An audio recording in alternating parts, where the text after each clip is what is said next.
Hello friend, আজকে নিয়ে চলে এসেছি তোমাদের জন্য আবার একটা নতুন রেসিপি। তো আজকে তোমাদেরকে দেখাবো আমি কিভাবে ভোগের খিচুড়ি বা তোমরা বাড়িতেও এরকম খিচুড়ি রান্না করতে পারবে। তো চলো, প্রথমেই দিয়ে দিলাম প্রেসার কুকারে চট জলদি 10 মিনিটে, সেটাও আবার কারণ অনেক সময় কি হয়, পুজোর সময় অনেক কাজ থাকে।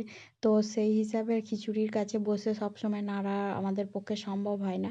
তো চাই আমি তোমাদেরকে শর্টকাট খিচুড়ি রান্নার রেসিপি, যেটা হবে অসাধারণ দুর্দান্ত টেস্টি। তো দেখতেই পেলে আমি তেলের মধ্যে দিয়ে দিলাম তেজপাতা, জিরে আর দুটো এলাচ আর দুটো লবঙ্গ আর একটু দারচিনি। তো দিয়ে শুকনো লঙ্কা দিয়ে আমি ভালো করে ওটা নাড়িয়ে নিলাম। তো এরপর আমি এর মধ্যে দিয়ে দেবো কেটে রাখা ডুমো ডুমো করে সবজি। আমি সবজিগুলো ভীষণ বড়ও কাটিনি, ভীষণ ছোটও কাটিনি, একদম মিডিয়াম সাইজে কেটেছি, যেটা যেন সবজিটার আমি খেতে গিয়ে যেন সেটা দেখতে পাই।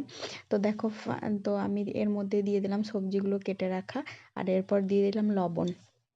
তো লবণ আর হলুদ দিয়ে আমি এটাকে ভালোভাবে নাড়িয়ে চাড়িয়ে নেবো আর একটু সবজিটা ভাজার অপেক্ষা করব।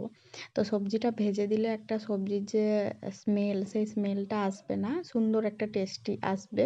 তো দেখো ভালো করে আমি নাড়িয়ে নিচ্ছি, আর আমি এখানে সবজির মধ্যে দিয়েছি কুমড়ো, গাজর, ফুলকপি, দুটো শিম, বটবটি আর মটরশুঁটি থাকলে মটরশুঁটিও দিতে পারো, কিন্তু আমার কাছে মটরশুঁটি নেই তাই ওটা আমি স্কিপ করেছি। আলু দিয়েছি খোসা দেওয়া, মানে খোসা ছাড়াইনি।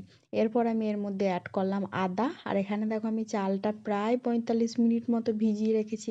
আর এখানে তোমরা গোবিন্দভোগ চালও নিতে পারো বা এমনি নর্মাল চালও নিতে পারো। তো আদাটা দেওয়ার পর আমি এর মধ্যে দিয়ে দিলাম জিরে। তো আবারও আমি ভালো করে নাড়িয়ে নেবো। এরপর আমি এখানে দেখো চাল ধুয়ে রেখেছি, এই চালটাকে দিয়ে দেবো এর মধ্যে। তো দিয়ে ভালো করে এটাকে নাড়বো। তো দেখো চালগুলো আমি দিয়ে দিই। তো দেখো চালগুলো দিয়ে আমি এটাকে ভালো করে নেড়ে নিচ্ছি, আর এটাকে আমি ভালো করে কষিয়ে নেবো চালগুলোকে, যাতে এটা চালটাও মানে যখন খিচুড়িটা হবে তখন চালটা ডালটাও মানে সুন্দর খেতে হবে, ভালো লাগবে। তো দেখো আমি এখানে চাল নিয়েছিলাম হচ্ছে দু মানে 300 গ্রাম মতো। তো আমি সেরকম এখানে জল দিয়ে দেবো, তার ডবল জল দেবো, বেশিও আমি একটু দিয়ে দেবো, কারণ ডবলের থেকেও বেশি আমি এখানে জল দেবো, মানে ডবল আর তার 1 ভাগ। তো জল দিয়ে দেখো আমি এটাকে বসিয়ে দুটো তিনটে সিটি মেরে দিয়েছি, মানে 3টে সিটি আমি দিয়েছি।